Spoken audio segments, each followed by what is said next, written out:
All right, so let's talk about the Research Bureau. This is something that a lot of players, frankly, don't understand and don't get the concept of.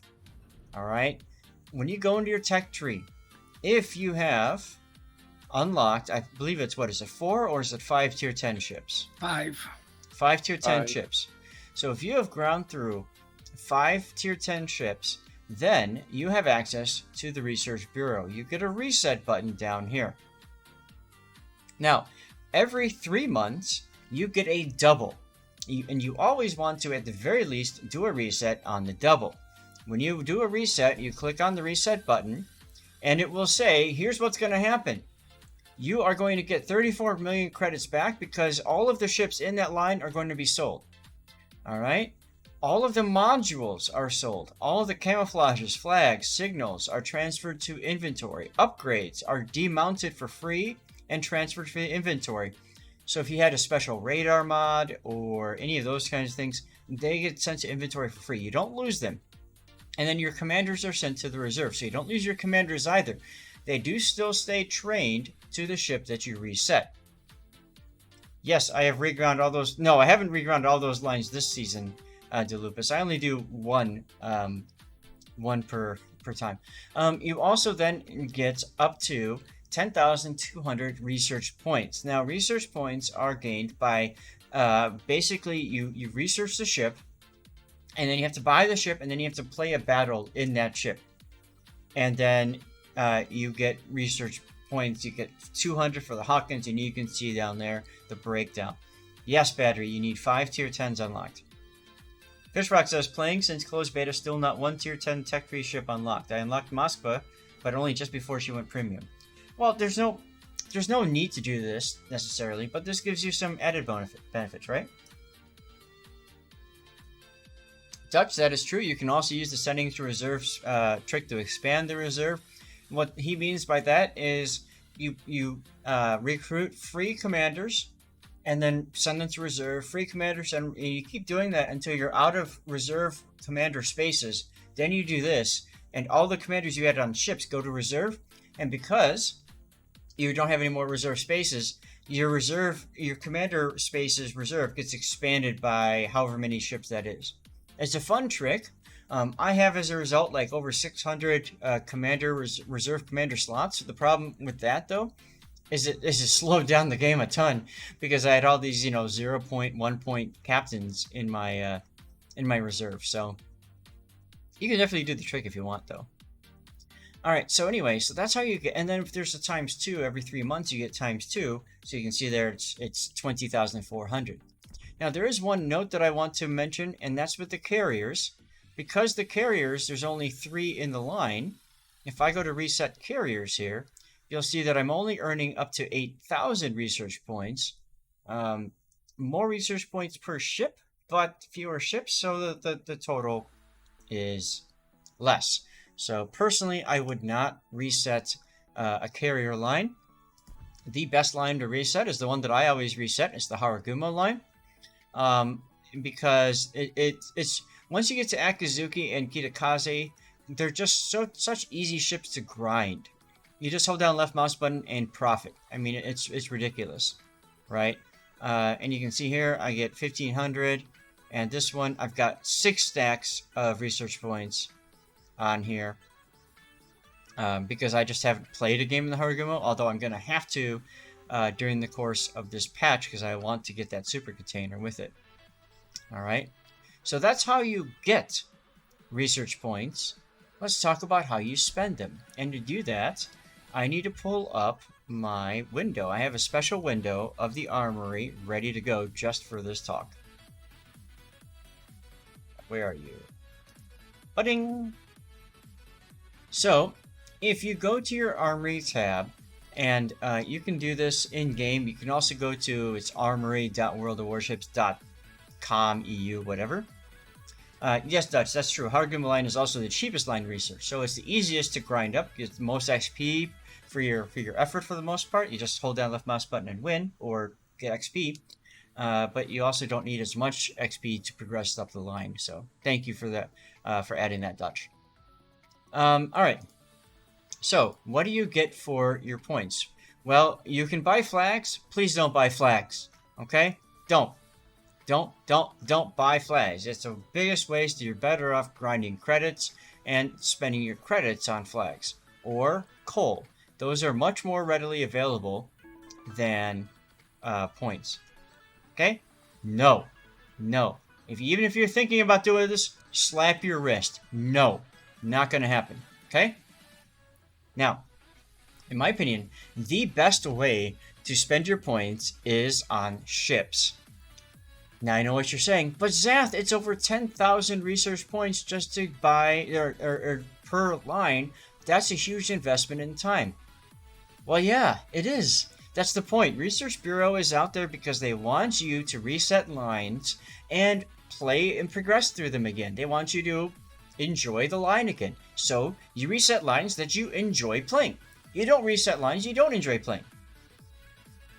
Right? Plain and simple. So, if that's one line, if that's two lines, if that's three lines, then fine. You do it, you regrind up again, and you just have fun playing it. That's all there is to it. Nobody's forcing you to buy one of these ships right away as well. All right. Now, I listed out, in my opinion, what I would buy in what order. And yes, you can free XP ships. So you reset the line, then spend your free XP on ships and all that. The whole point of the Research Bureau is to encourage players to dump free XP, dump credits, and reinvest time playing the game so that there's a little bit less, how can I say this? A little bit less effort needed on the developers to bring out new content. That being said, they're still finding new ways to bring out new content anyway at such an alarming rate that it's hard to keep everything straight. So, whatever. Let's talk about this. So, in my opinion, the first ship that I would go for is the Druid. And the Druid is just such a ridiculous ship because she's only got 2 turrets. They're at the bow. So, you point the bow at the enemy, you hold down left mouse button, you pop your smoke. If you take damage, you heal. And you use Hydro to ensure that you don't take a torpedo in your smoke. It's just a ridiculously easy ship to play. And I guarantee you, it doesn't play like any other ship that you have in the game. That you can buy in the tech tree, or you can buy with money, or whatever. So personally, I like to buy ships that are going to be different, that are going to be unique, they're going to feel special. That's the Druid in my opinion. So that's why that would be the first ship that I would pick. Bilbro! Bilbro with the bits, thank you very much. Like, really? Who in this world other than you actually has 1,000,000 doubloons? Bilbro_Shaggy's cheered Dex 100. Like, really?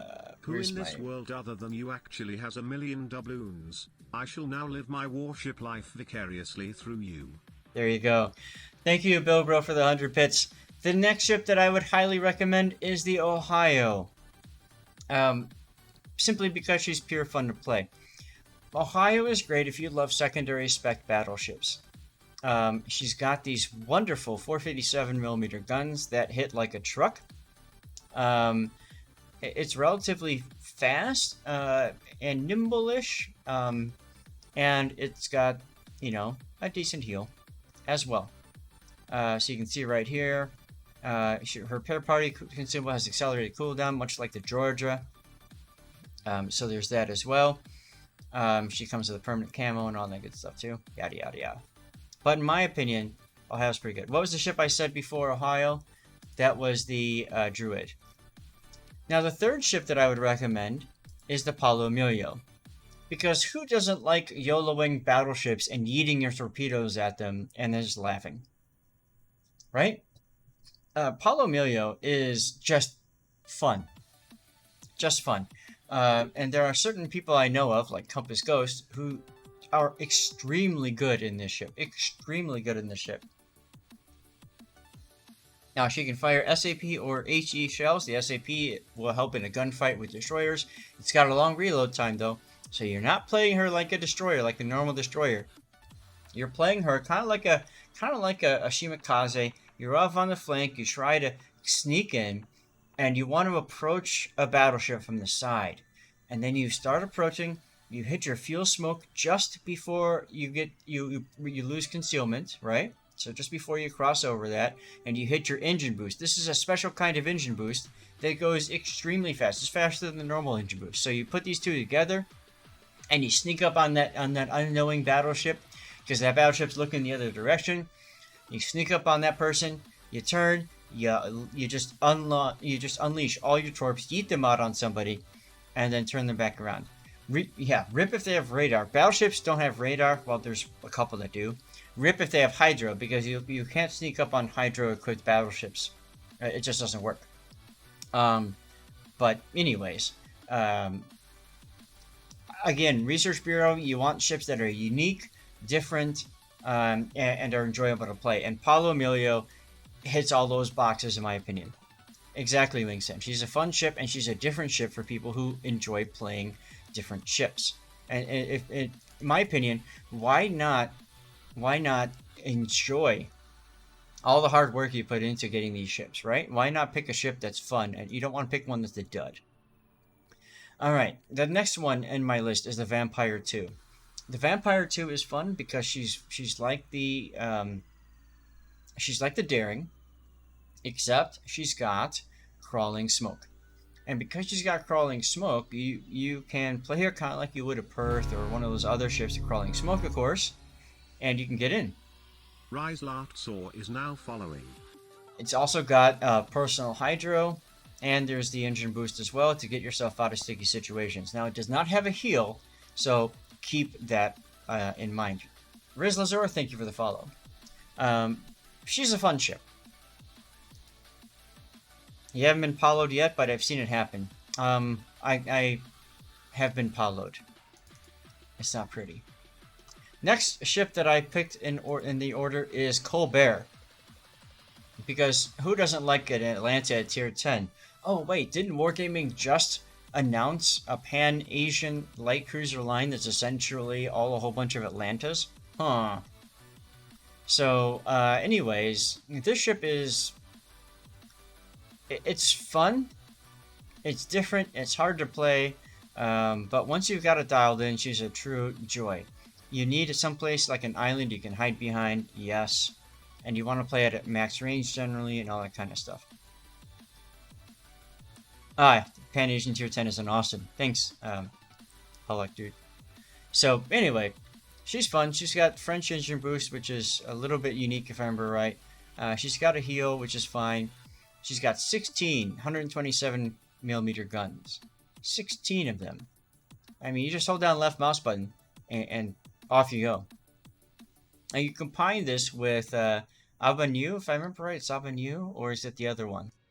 Honoré. I think Honoré is the one with the enhanced adrenaline rush. And this thing you just hold down left mouse button, because if you keep clicking, you'll kill your mouse. So there you go. All right. Next ship that I would recommend is gonna be the Siegfried. The Siegfried is you play it kind of like a Gneisenau now, right? You play it as something that's going to play out there and oh my god, really? Oh my god, SF. All right, I'll show you guys in a second what this mad lad just did. Anyway, you play this like you could Gneisenau now, in a sense, because the guns are bigger guns. They'll overpen like crazy, but they're fun. Originally, the ship was a lot of fun because you could go with a secondary spec commander. And just meme on people, because it's got the 6-kilometer torps, it's got the guns, it's got the hydro. And then the commander skill rework changed all of that. And as a result, in my opinion, the A-Gear is a better ship than the Siegfried, which is why the Siegfried is towards the bottom of my list. I just don't think it's that good. I'd love to see it be changed in some way. I'd love to see them buff the secondaries, especially because those are 128mm secondaries with 1/4 HE pen. They'll pen 37 or 38. I can't remember which one. Millimeters armor. Makes it really good with secondaries. But she's classified as a cruiser. Sad trombone. Hydro is where it's at with this ship because it's got the German Hydro. You've got the repair party as well, so that comes in handy. Sergeant Sully, take care. Yes, Honore has the better adrenaline rush. Thank you very much, Kadu, for the confirmation. That leaves but one ship that's available, and that would be the most expensive ship, the Slava. My God, pick the Slava last, in my personal opinion. All right. Some of you guys are going to say, but wait, Zath, Slava is the most BS ship in the game. Why wouldn't you pick that? That's exactly why you don't pick that ship. This ship is BS. There's a few problems with the Slava. All right. One is it's got ridiculous... I mean, the guns are fantastic. It's a sniper battleship, which back when we had Deadeye was a thing, right? But the problem is that now Deadeye is no longer a thing. And as a result, in my opinion, it has lost a good amount of its utility.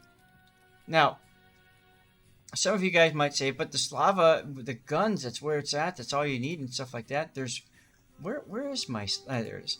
The one thing I want to point your attention to, I'm going to switch back to the game for a second. And I want to point your attention to the armor layout on the Slava. 25mm bow. It can be overmatched by pretty much everything at tier 10. Okay. It's got the side armor belt, of course. The deck armor is only 32mm, so any like light cruisers that are going to spam HE at it are going to, you know, chew it up like crazy, right? And then it's got a very large aft. If you want to deal with the Slava, if you ever have a problem with Slava, shoot him in the butt. So the problem is, now let me compare that to the Kremlin. And you can see the difference already. The Kremlin's got 32mm armor fore and aft. It's got a 60mm icebreaker bow. And it's got stronger armor belts on the side. And the deck armor is 60mm instead of 32. The point I'm getting at, the problem with the Slava, is you can't be up close and personal. You have to be farther back. It forces you to play as a sniper in that ship. Because otherwise you just get farmed down by Woosters, pretty much anything that's got IFHE. Whereas a Kremlin, you know, if you've got a Kremlin, you've sat there taking those shots and you just don't care. It's just kind of funny, right? But with the Slava, you'll just get yourself chopped up to death.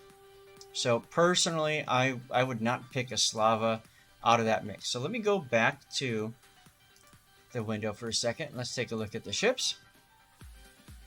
So once again, that order was number one was the Druid, if I remember right. There's my list. Yes. So number one, Druid.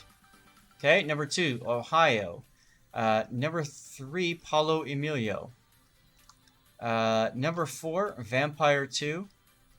Number 5, Colbert. Number 6, Siegfried. And number 7, Slava. Yeah, your Thunderer burns it down, exactly. So that would be the order, in my opinion, of which I would spend research points if I had to choose, okay? So there's that. Now, there's one other thing that you can do with your research points. In my opinion, once you have all these ships, even the Siegfried, even the Slava, I would buy those ships because, in my opinion, a ship is the ultimate thing you can have in a game. So I would buy all of these first, and then if you've got extra laying around, I would look into buying upgrades, or before buying upgrades, I would save for at least another 63,000 research points, right? Save for that, and then once you have enough to buy the next research ship whenever it comes out, I got no idea, guys, but you know, I'm sure Wargaming is going to put out another research ship at some point. So I want to have enough for another ship, and then after that, maybe I'll consider buying some upgrades. All of these upgrades down here, you used to be able to grind through, which means many of you people who are watching probably have this already. Okay? And then there's a few that have been added since. Each upgrade typically adds things and then takes things away as a result. Like, for example, the Kremlin, you lose a heal and you lose a repair party consumable. That's a no in my opinion. Absolutely no. Audacious. Some people have been able to make this work. Not many though. Because you can build a concealment version build of the Audacious and get up and close and personal to places, but honestly, I don't think it's that useful. Daring. Your torpedoes take wait a minute. This is... Oh, okay. Instead of buffing your guns, if I remember right, you put this in here and you buff your torpedoes. Puckhead, if you guys would like me to talk through the steel ships, I can definitely do that after we talk about the Research Bureau, if you guys want. I did coal ships a while back, so I do have that on YouTube already. Kitten, or any of you guys, could you start up a poll and ask if people want to see steel next? We can do that. Haragumo. Now, this one is an interesting upgrade, right? It turns your ship into this this perfect, like, death snail ship, right? You double the action time of your smoke, and it basically just... It's perfect for sitting in the smoke. So I would say that that's not a bad idea. But you can definitely pick that up. And then the next one would be Kleber. Kleber's, in my opinion, isn't something that you're going to use in random battles, because look at the reload time, 80%. We've seen this module used in King of the Sea, and to a certain extent we've seen it been used in clan battles as well. When you do a Kleber composition with 3 or 4 of them, you always have one in the front in the vanguard with this upgrade, because it enables that Kleber to act like a essentially like a regular destroyer, but it's fast as well. I won't take a legendary module that takes up the 5th slot on a destroyer other than gearing. That's true that way. So I mean, you know, in my opinion, this is a very situational upgrade, but it does have utility. So of those, I would definitely go with Haragumo if I wanted to play around with one of those modules. Of these other unique upgrades, the midways are pretty good for if you want to make a bomb-centric, midway, because it's kind of nice. What does Savoy do? Savoy's fine. That one's fine. You're just making it more of a gunboat, less of a torpedo boat.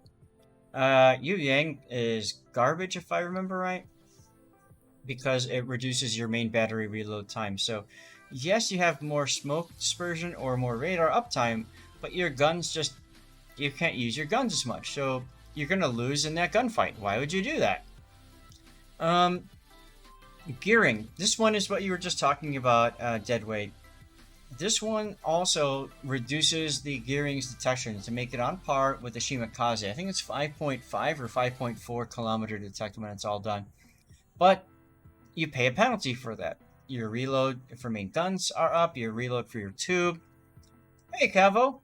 I think you're 5.52 as well. How you doing, my friend? Good to see you again. Been a while. So anyways, I don't know that I would pick this unless you're going very competitive, like in whatever. You take 5.52. There you go. Shimakaze. This one's fun if you want to play it as like a 20 kilometer, because you're just going to spam torpedoes all the time, right? That's essentially what this does. A unique upgrade for Z52. I don't like this simply because you lose your concealment, and you need your concealment with the Z52, so I wouldn't do that. Havarovsk. This is almost a must to make the Havarovsk useful, but even then, it's a Havarovsk. It's pretty much trash now. So I don't see a reason to spend research points on it. Minotaur, this one's an interesting one. This one is very much like the Haragumo, except your smoke generator. This only applies to your smoke, and Minotaur you can put radar on it too. And I would argue a lot of people prefer radar Minotaur.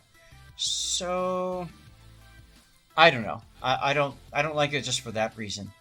Because the problem is, you buy these upgrades, you put them on your ship, and then to demount them, you have to spend doubloons. And not a lot of people have a ton of doubloons to spend. Des Moines, this one got nerfed a bit, but it's still pretty hella fun. Because, you know, you hit W, you go from 0 to full speed in a ridiculous time. So it's a fun one to play with. Wooster's upgrade. You get one more consumable, and then the consumables reload quicker. And yeah, that's okay. But I think you have to give up. I think you have to give up main battery, reload, or range. I think it's a slot 6, and that's the problem with that. Delupus, you like the Kaba? Moss was nice. A little bit more range, a little bit tighter dispersion, which is nice. The only problem with that is if you're in a one-on-one bow-in situation, you might want that reload more so than the accuracy. Mr. Brownie, yeah, you like the Des Moines upgrade. It's fun. Henri. Now, this one is good if you're going to put it in conjunction with a lighthouse build. Last call for giveaway, guys. Exclamation point ticket gets you, and you got to be a follower and present to win. So, Henri is good if you're going to do a lighthouse build on the flank and stuff like that and try not to die. Hindenburg. This one I used to love playing with because it's hilarious. You get set on fire, you just don't care because the fire goes away quick. So you just keep DCPing every time your DCP is up and something happens to you, because this thing helps keep you floating. This is kind of fun.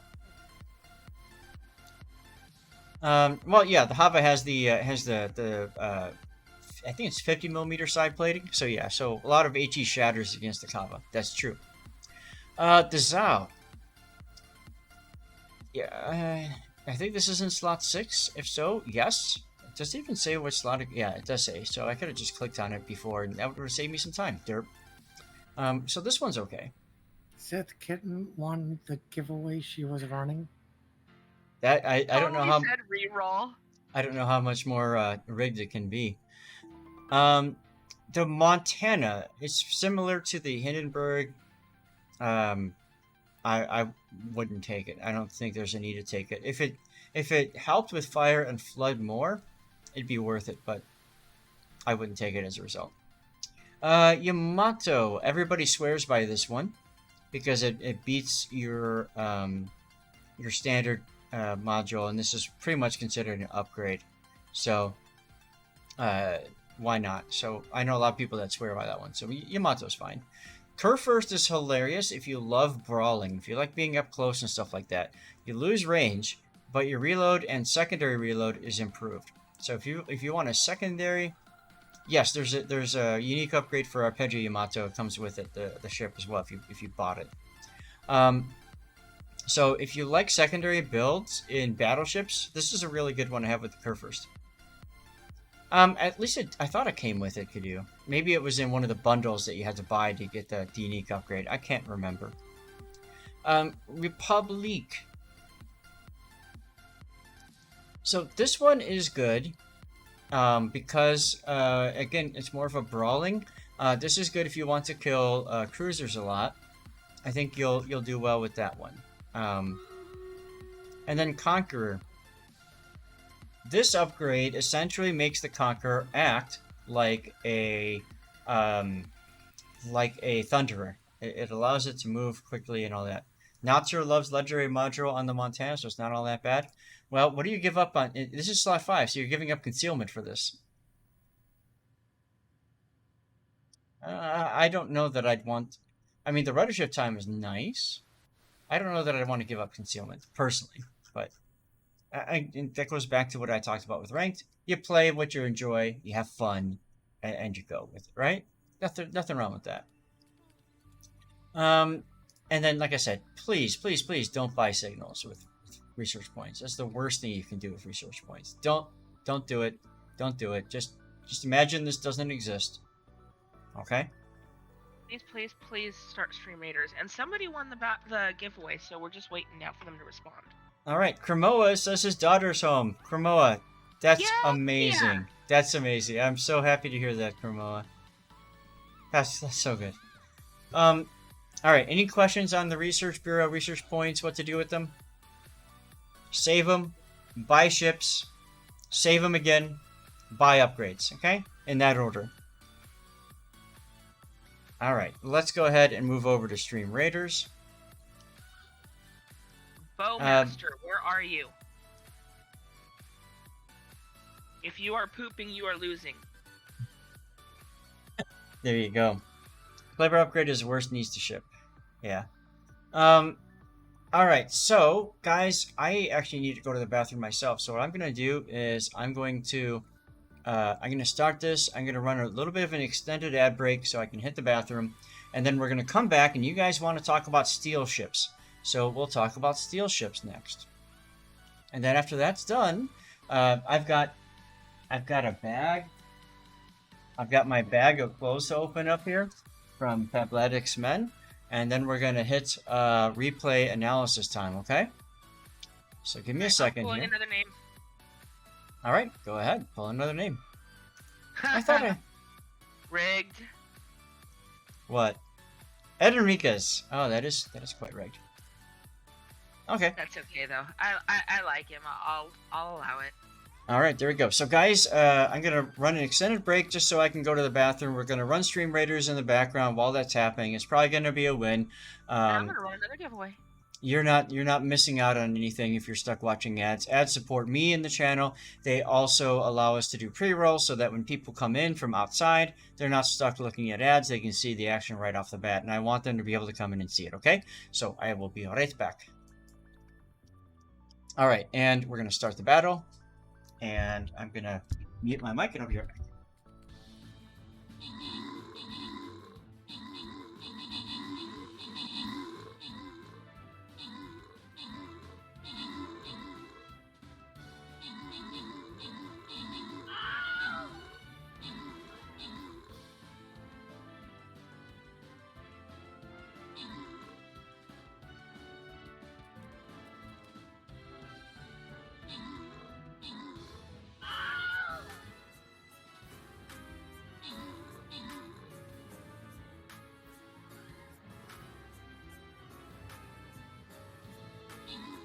You're welcome. There you go.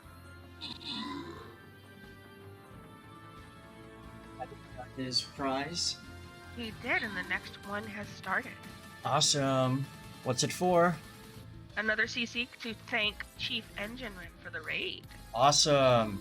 Me a contributor container in honor of Chief Engineman's raid. I love it.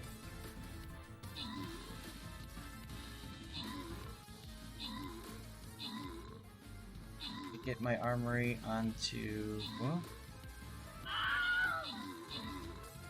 today's a very celebratory day, so after this I'm going to do one more CC code before I do another sub camo, and that is going to be in honor of Akrimoa's daughter coming home. Awesome. Awesome. Alright, we're going to open up our captain's chest here. Ghosts Flying in Space. I love that name. Yeah, you forgot something, by the way. I forgot something? Flying in Space is here. Yeah, you were gonna show something that SFN did. Oh, yes. Yes, that's true. Ghost Flying in Space always kicks ass on my stream, too. That's awesome. Am I in the game? I can't tell. Oh, that's the game. Okay. It'll show up on here, so I'll go ahead and do that while we're still on break for a couple seconds as well.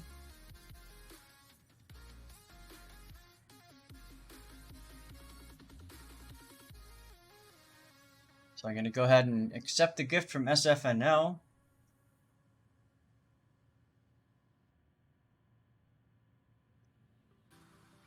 Uh-oh, someone sent you a present? Someone sent me a present. SFNL sent me a gift, which he totally did not need to send me. But he did. So, there we go. Alright, now, steel ships. I apologize. I haven't really planned steel ships that much. Where are we at? Our ad break is done. Perfect, okay. Welcome back, everybody. I hope that wasn't too bad for you, but thanks for sticking around. It gives me a chance to get up, walk around for a minute. That's really important, so thank you for sticking around, guys. We're going to do one more Zath chat. We're going to open up some clothes, and then we're gonna start replays, which means we get some dirty water, and I got some brand new dirty water I'm trying out today too. And you can see what happened because of SFNL's gift. Well, you can't yet. I gotta switch back. Let's go back to the map here. And we're gonna do a boss fight. Now, Kitten, do we have another skin to get rid of or no? We don't. No, you gave them all away. Alright, so let's give away a community contributor container. Shall we do that? Let's do that. So, guys, the way this works for boss fights, if we win, the person with the most kills will get a community contributor container. Automatic. Alright, so you want to be doing that. You want to make sure you bring out your very best units. And here we go. I'm going to put down a flying rogue so I can finish that that mission.